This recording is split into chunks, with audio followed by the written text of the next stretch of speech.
नमस्कार, न्यूज 18 राजस्थान पर आप सभी का स्वागत। मैं हूं आपके साथ हेमंत कुमार। चले खबरों की शुरुआत इस वक्त की बड़ी खबर के साथ। मध्य प्रदेश के धार में दर्दनाक हादसा हुआ है, जहां पर खलघाट के पास में नर्मदा नदी में एक यात्री बस गिर गई।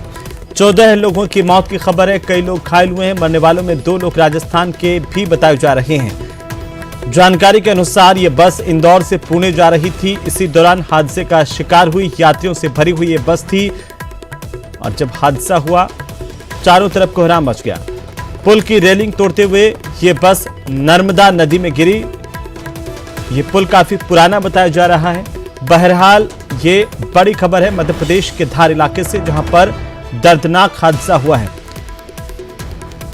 खलघाट के पास में नर्मदा में बस गिरने की जानकारी सामने आ रही है। तस्वीरें आपकी टीवी स्क्रीन पर। इस हादसे में 14 लोगों की मौत हो गई। मरने वालों में 2 लोग राजस्थान के भी हैं। जानकारी के अनुसार यह बस इंदौर से पुणे जा रही थी और इसी दौरान बीच रास्ते में हादसे का शिकार हो गई। बहरहाल ये जांच का विषय है कि आखिर कैसे यह हादसा हुआ, लेकिन फिलहाल राहत और बचाव का काम शुरू किया गया और यहां पर लोगों को बचाया भी गया। करीब 15 लोगों को बचाया गया, उनकी जान बचाई गई है। 14 लोगों की मौत होने की खबर है। मृतकों में 2 राजस्थान के भी शामिल है। बड़ी खबर है, मध्य प्रदेश में आज सुबह एक बड़ा हादसा हुआ। खरगोन और धार जिले की सीमा पर 55 यात्रियों से बस भरी हुई थी, जो नर्मदा में गिर गई। दुर्घटना खलघाट में बने नर्मदा पुल पर हुई है। इस हादसे में 14 लोगों की मौत हुई है, कई लोग घायल हुए हैं, जिसमें से 6-7 लोगों की हालत अभी भी गंभीर बताई जा रही है। आपको बता दें कि महाराष्ट्र रोडवेज की यह यात्री बस है, जो इंदौर से पुणे जा रही थी। सूचना मिलते ही पुलिस प्रशासन की टीम पहुंची, रेस्क्यू ऑपरेशन शुरू किया गया। खरगोन धार डीएम और एसपी भी मौके पर पहुंचे। तो फिलहाल जो जानकारी सामने आ रही है, 14 शव निकाले गए हैं पानी से और आखिरकार राहत और बचाव दल लगातार कोशिश ये कर रहा है कि ज्यादा से ज्यादा लोगों की जान बचाई जा सके। कई लोग अभी भी गंभीर हैं, जिन्हें अस्पताल में दाखिल किया गया, उनका इलाज शुरू किया गया है।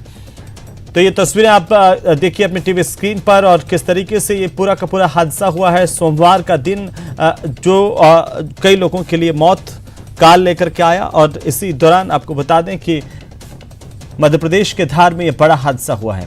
एक यात्री बस हादसे का शिकार हुई। 14 शव निकाले जा चुके हैं और साथ ही साथ जो मृतक हैं उनमें 2 राजस्थान के भी बताए जा रहे हैं। फिलहाल ज्यादा जानकारी उनकी आना बाकी है, लेकिन जो तस्वीरें हम आपको दिखा रहे हैं, ये दर्दनाक हादसा। दरअसल इसके ऊपर जो नदी के ऊपर पुल बना हुआ था, काफी पुराना पुल बताया जा रहा है, जिससे ये बस नीचे गिरी पानी में और उससे कई लोगों की जान गई है। 14 शवों को पानी से बाहर निकाला गया है और 8 लोगों की पहचान मृतकों में से कर ली गई है। मरने वालों में 2 राजस्थान के हैं और आपको बता दें कि नर्मदा में ये बस गिरी। जयपुर के गोविंदगढ़ के चेतन की मौत हुई है और ग्राफिक्स के जरिए जरा देखते हैं कि आखिरकार ये कैसे हादसा हुआ। वो आपकी टीवी स्क्रीन पर है। ये देखिए कि किस तरीके से ये पुल से बस जो है वो नीचे गिरी है पानी में, जिससे यह हादसा हुआ है।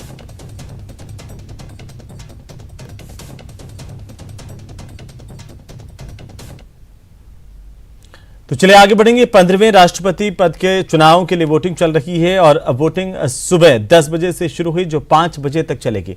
अब तक प्रधानमंत्री नरेंद्र मोदी और अमित शाह ने संसद भवन परिसर में पहुंचकर के वोट डाला है। दिल्ली के साथ ही सभी राज्यों में राष्ट्रपति पद के लिए दोनों उम्मीदवारों के पक्ष में वोटिंग लगातार जारी है। राजस्थान के सीएम अशोक गहलोत समेत करीब 195 विधायकों ने यहां पर वोट डाला। वोटिंग के बाद सभी राज्यों से मतपेटियां दिल्ली ले जाई जाएंगी और यहां पर 21 जुलाई को वोटों की गिनती होगी। इसके बाद देश के नए राष्ट्रपति की घोषणा कर दी जाएगी। आपको बता दें कि राष्ट्रपति रामनाथ कोविंद का कार्यकाल 24 जुलाई की मध्यरात्रि को खत्म हो रहा है। 25 जुलाई को नए राष्ट्रपति का शपथ ग्रहण होगा और एकल संक्रमणीय मत पद्धति से भारत के राष्ट्रपति का चुनाव होता है। सिंगल ट्रांसफरेबल वोट सिस्टम, जिसके आधार पर नया राष्ट्रपति चुना जाता है। तस्वीरें आपकी टीवी स्क्रीन पर, जब प्रधानमंत्री नरेंद्र मोदी ने वोट डाला और इसी दौरान आपको बता दें कि गृह मंत्री अमित शाह ने भी संसद भवन परिसर में वोट डाला, अपना मताधिकार का इस्तेमाल किया और अन्य नेताओं की तरफ से भी वोट डाला गया। 3 अलग अलग तस्वीरें हैं। पहली तस्वीर जब प्रधानमंत्री नरेंद्र मोदी ने वोट डाला, उसके बाद अमित शाह ने जब वोट डाला उसकी तस्वीर, और पूर्व प्रधानमंत्री मनमोहन सिंह भी अपने मताधिकार का इस्तेमाल करने के लिए पहुंचे थे और राज्यसभा के वे सदस्य हैं और उन्होंने भी अपने मताधिकार का इस्तेमाल किया, अपना वोट डाला। तो मनमोहन सिंह को व्हीलचेयर पर यहां पर लाया गया। दरअसल उनकी तबीयत नासाज होने के चलते अब उन्हें चलने फिरने में दिक्कत का सामना करना पड़ता है और इसी के चलते जब वे वोट डालने यहाँ पर मनमोहन सिंह पहुँचे, उन्हें व्हील चेयर से यहाँ तक लाया गया। इसके बाद उन्हें अपना मताधिकार का इस्तेमाल किया और ये 3 अलग अलग जो तस्वीरें आपकी टीवी स्क्रीन पर राष्ट्रपति पद के लिए मतदान की तस्वीरें हैं।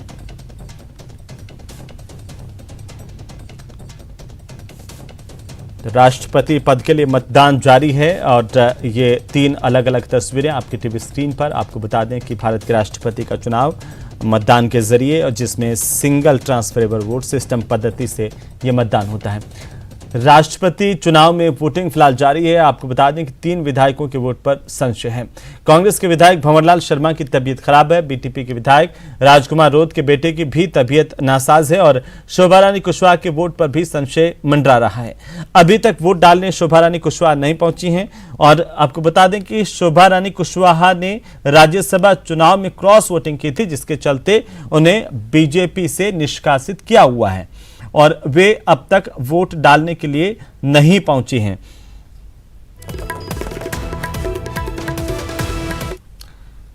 तो चलिए अब हम आपको बताते हैं कि आखिरकार अब तक की वोटिंग और दोनों उम्मीदवारों के समर्थन में दावों के बीच में आखिरकार राष्ट्रपति के चुनाव की गणित क्या है। राष्ट्रपति के चुनाव की गणित पर गौर फरमाएं तो मतदाताओं के वोट की जो कुल वैल्यू है वो अगर देखें 10,86,431 और बीजेपी के सहयोगियों के पास कुल वोट का जो 48% है, विपक्ष के पास कुल वोट का 52% है। और इस तरह से अगर राजस्थान में वोटों की गणित देखी जाए कुल मिलाकर के उसके मुताबिक पक्ष और विपक्ष के बीच लगातार कड़ी टक्कर है। बीजेपी गठबंधन के पास 5,35,000 वोट है। यूपीए के पास राष्ट्रीय स्तर पर 2,59,892 वोट है और अन्य विपक्षी दलों के पास 2,92,894 वोट हैं। ये है समीकरण राष्ट्रपति पद के चुनाव के। वोट की गणित इस तरह से है जो हम आपको दिखा रहे हैं। आपको बता दें कि विपक्ष के पास कुल वोट का 52% है और बीजेपी गठबंधन के पास अगर वोटों की बात करें तो जो विपक्ष और पक्ष के बीच में जो है टक्कर जोरदार जबरदस्त हो सकती है। लेकिन जो विपक्ष की तरफ से भी कई लोगों ने पहले ही द्रौपदी मुर्मू को समर्थन का ऐलान कर दिया था, जिनमें AIADMK है, MNF है और अगर PM के पार्टी है और AINR है, IFFT है, UPL, ये तमाम जिन्होंने समर्थन का ऐलान किया था। बीजेपी और सहयोगियों के समर्थन की अगर हम बात करें तो JDU है, LJP है, RPI है, NPP है, अपना दल है, निषाद पार्टी है, जैसे कि मैं बोल रहा था कि AIADMK है, MNF है, NDPP है, SKM है, AGP है, PMK है और AINR है, IPFT और UPPL शामिल हैं।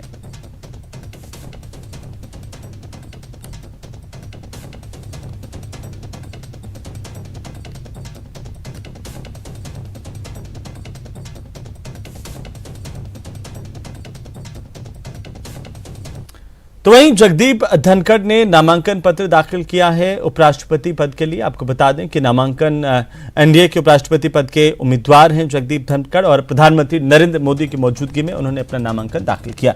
नामांकन में तमाम भारतीय जनता पार्टी के जो वरिष्ठ नेता हैं, एनडीए के वरिष्ठ नेता हैं, वे शामिल हुए। साथ ही साथ प्रधानमंत्री नरेंद्र मोदी खुद प्रस्तावक के तौर पर मौजूद रहे। नामांकन के बाद जगदीप धनखड़ भावुक हो गए।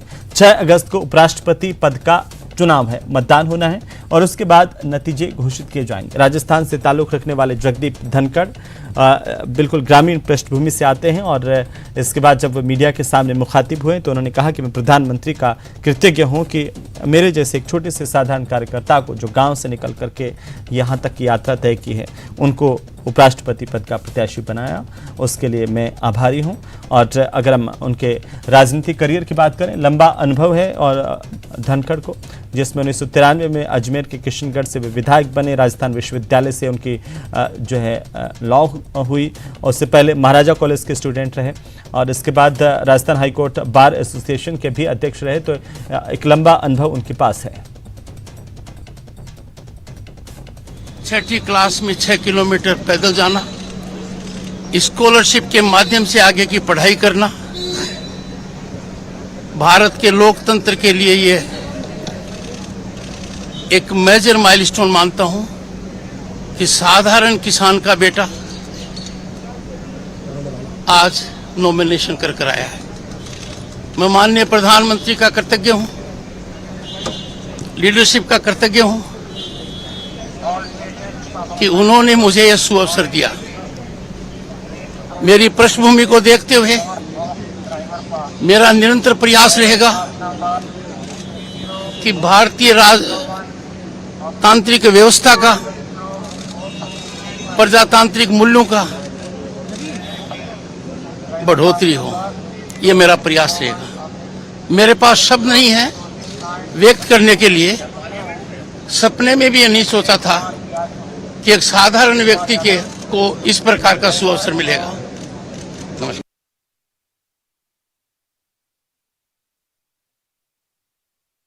और वे इस दौरान भावुक भी हुए और उन्होंने कहा कि किस तरीके से संघर्षों में उनका जीवन जो है वो आगे बढ़ा है। एक छोटे से गांव से शेखावाटी के जब वे पैदा हुए उसके बाद आगे बढ़ते गए, पीछे मुड़ के उन्होंने कभी देखा नहीं और तमाम संघर्षों के बाद आज इस जगह पर खड़े हैं।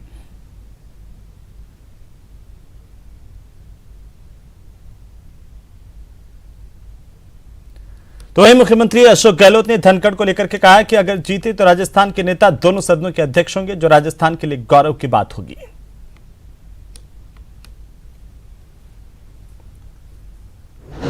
राजस्थान से वो उम्मीदवार बने हैं। जैसे एक बार भैरू सिंह जी शेखावत साहब बने थे, तो नेचुरल जिस राज्य का बनता है उम्मीदवार, उस राज्य में तो वेलकम तो होता ही है। तो उस रूप में लेना चाहिए। एक राज्य का उम्मीदवार बना है तो यहाँ के लोगों में भावना हो सकती है, और जो वोटिंग होगा उसका पैटर्न तो वही रहेगा जो विचारधारा की लड़ाई है।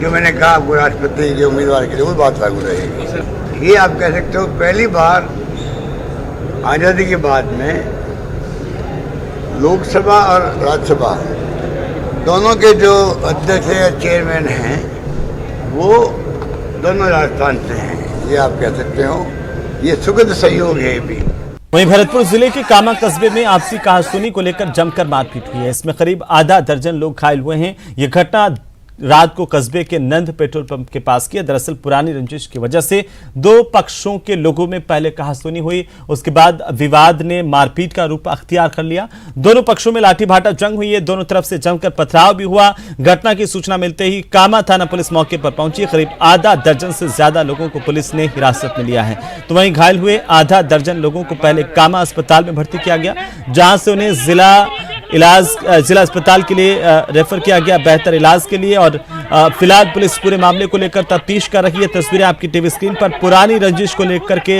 ये लाठी भाटा जंग हुई है। नंद पेट्रोल पंप के पास की घटना है जिसकी तस्वीरें हम आपको दिखा रहे हैं।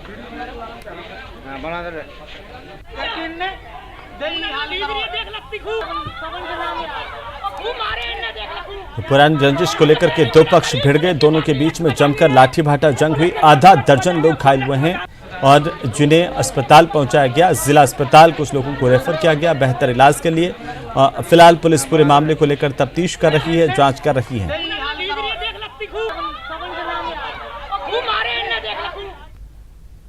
उधर कोटा में कोचिंग नगरी में चाकूबाजी की घटनाएं लगातार थमने का नाम नहीं ले रही है। दादाबाड़ी के विद्या मंदिर रोड पर बदमाशों ने चाकू मारकर डिलीवरी बॉय को घायल कर दिया। राजकुमार गंभीर हालत में अस्पताल में दाखिल करवाया गया है।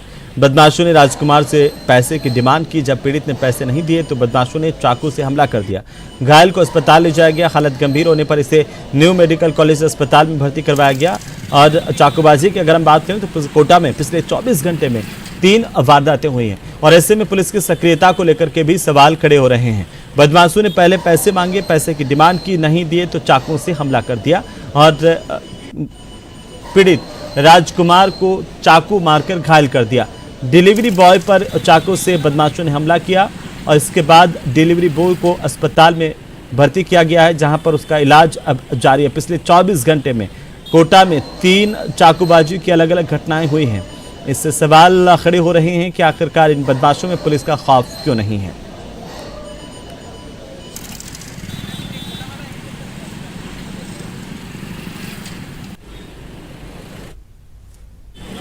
चाचा 2 आदमी आए, बात चला तो मांगने लग गए, नहीं दिया तो चाकू मारने लगे, पीछा पड़ गए। कहाँ से थे बोलो? गाड़ी की बाइक से। तो वहीं उदयपुर के सवीना थाना पुलिस ने सोशल मीडिया पर पोस्ट करने पर व्यापारी को मारने की योजना बनाने के मामले में 2 और आरोपियों को गिरफ्तार किया है। पुलिस ने इस मामले में 3 आरोपियों को गिरफ्तार किया था। रिमांड के दौरान इन आरोपियों से पूछताछ में कई राज खुले। आरोपियों ने पूछताछ के दौरान मोहम्मद यासीन और निहाल की संलिप्तता की बात कबूली है। इस पर पुलिस ने दबिश देकर यासीन और निहाल को भी गिरफ्तार कर लिया है। दोनों ने व्यापारी की रैकी की थी और सारी जानकारी तीनों आरोपियों तक पहुंचाई थी और इन आरोपियों को कोर्ट में आज पेश कर रिमांड मांगा जाएगा।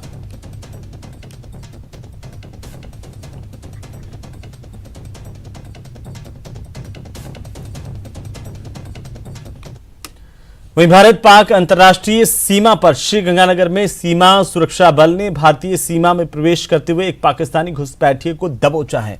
जवानों ने पाकिस्तानी घुसपैठिए को शनिवार की रात को खंका गांव के पीछे अंतर्राष्ट्रीय बॉर्डर से पकड़ा। आरोपी 0 लाइन पार कर भारतीय सीमा में घुस रहा था और घुसपैठिए की पहचान रिजवान अशरफ के तौर पर की गई है, जो पाकिस्तान के पंजाब प्रांत के मंडी बहाव में का रहने वाला है। बीएसएफ की ओर से घुसपैठिए को गिरफ्तार कर हिंदुमल कोट थाना पुलिस के हवाले किया गया था। फिलहाल घुसपैठिए से ज्वाइंट इंट्रोगेशन कमेटी पूछताछ कर रही है और घुसपैठिए के पास से बीएसएफ को कपड़ों के अलावा कुछ बरामद नहीं हुआ है।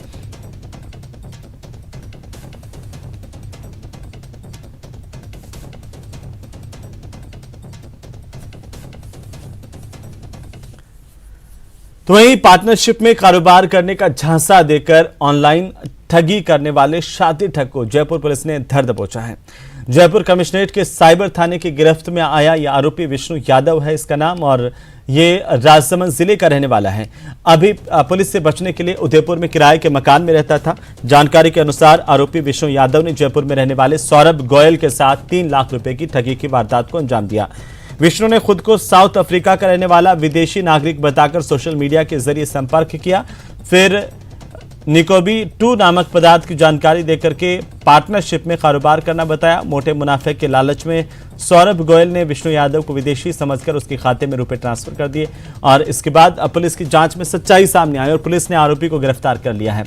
इससे पूछताछ जारी है।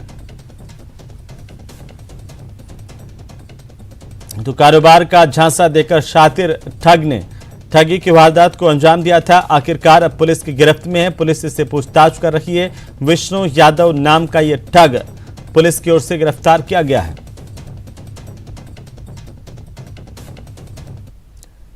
हाल ही में बनकर तैयार हुआ दिल्ली मुंबई एक्सप्रेस वे का अंडरपास अब लोगों के लिए परेशानी का सबब बन रहा है। अंडरपासों में बारिश का पानी भर जाता है और तस्वीरें देखिए, ये दौसा के धनावड़ गांव के अंडरपास की तस्वीरें हैं जो बारिश के पानी से लबालब भरा हुआ है। ब्रिज के दूसरी ओर स्कूली बच्चे खड़े हैं और किसी वाहन के आने का इंतजार कर रहे हैं कि कोई वाहन आए तो आखिरकार वे अपने स्कूल तक पहुंच सकें, इस अंडरपास को पार कर सकें। और जब कोई वाहन नहीं आता है तो पानी से खुद ही गुजर करके ये बच्चे जाने की कोशिश करते हैं। ऐसे में कई बार हादसे होते हैं, बच्चे फिसल जाते हैं, गिर जाते हैं, उनकी ड्रेसेस भीग जाती है, उनकी किताबें भीग जाती है और कई बार वे स्कूल पहुंचने में लेट होते हैं। इससे डांट भी खानी पड़ती है। इन बच्चों को भारी दिक्कतों का सामना करना पड़ रहा है। साथ ही साथ जो आम लोग हैं उनको भी आवागमन में दिक्कत हो रही है।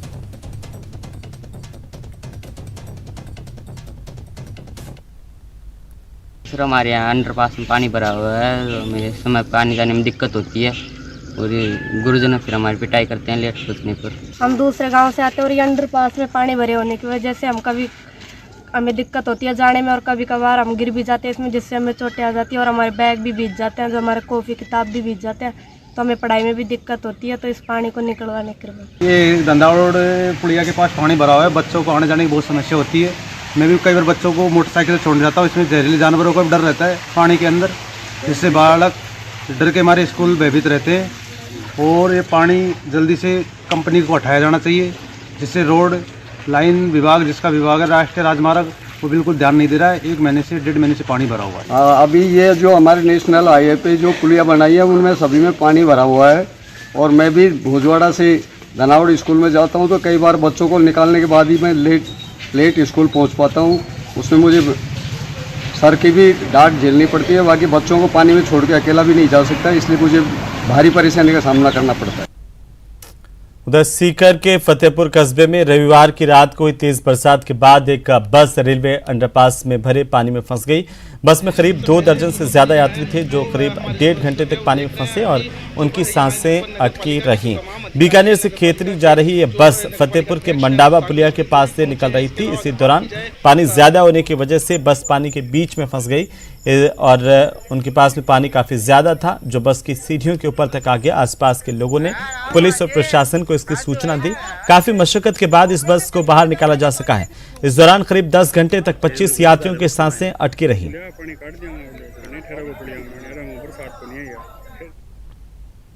तो आज 28 नवनिर्वाचित सदस्यों ने राज्यसभा के सदस्य के तौर पर शपथ ग्रहण की है। राजस्थान से कांग्रेस के नवनिर्वाचित सदस्य रणदीप सुरजेवाला ने शपथ ली। राज्यसभा के सभापति एम वेंकैया नायडू ने नवनिर्वाचित सदस्यों को शपथ दिलाई।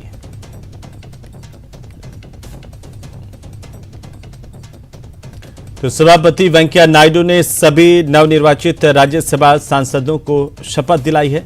रणदीप सुरजेवाला ने भी राज्यसभा सांसद के तौर पर आज शपथ ली है। मैं रणदीप सिंह सुरजेवाला जो राज्यसभा का सदस्य निर्वाचित हुआ हूं, ईश्वर की शपथ लेता हूं कि मैं विधि द्वारा स्थापित भारत के संविधान के प्रति सच्ची श्रद्धा और निष्ठा रखूंगा। मैं भारत की प्रभुता और अखंडता अक्षुण्ण रखूंगा तथा जिस पद को मैं ग्रहण करने वाला हूं उसके कर्तव्यों का श्रद्धापूर्वक निर्वहन करूंगा।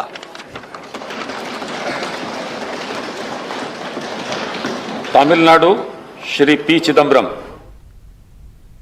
तो आज सावन का पहला सोमवार है। मंदिरों में आस्था का सैलाब देखने को मिल रहा है और हरिद्वार से लेकर काशी विश्वनाथ तक तमाम जगह पर शिवालयों में भक्तों का तांता लगा हुआ है। अलग अलग जगहों की तस्वीरें हम आपको दिखा रहे हैं और आस्था के सैलाब से जुड़े 5 अलग अलग ज्योतिर्लिंगों के दर्शन कीजिए। तस्वीरें देखिए, ये तस्वीरें महाकाल, विश्वनाथ, केदारनाथ, त्र्यंबकेश्वर, सोमनाथ की हैं, जहां पर तमाम जगहों पर श्रद्धालु जम करके उमड़ रहे हैं।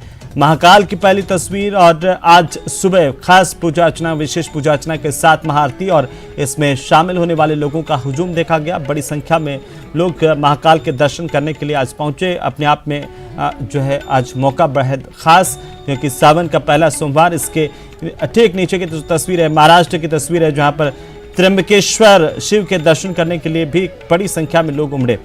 उत्तर प्रदेश की तस्वीर भी आप देख पा रहे हैं अपनी टीवी स्क्रीन पर। बीच की बाबा विश्वनाथ के दर्शनों के लिए लंबी कतारें देखने को मिली और बड़ी संख्या में लोग मंदिर पहुंचे और बाबा भोलेनाथ के दर्शन किए। केदारनाथ और गुजरात के सोमनाथ की तस्वीरें भी आपकी टीवी स्क्रीन पर हैं।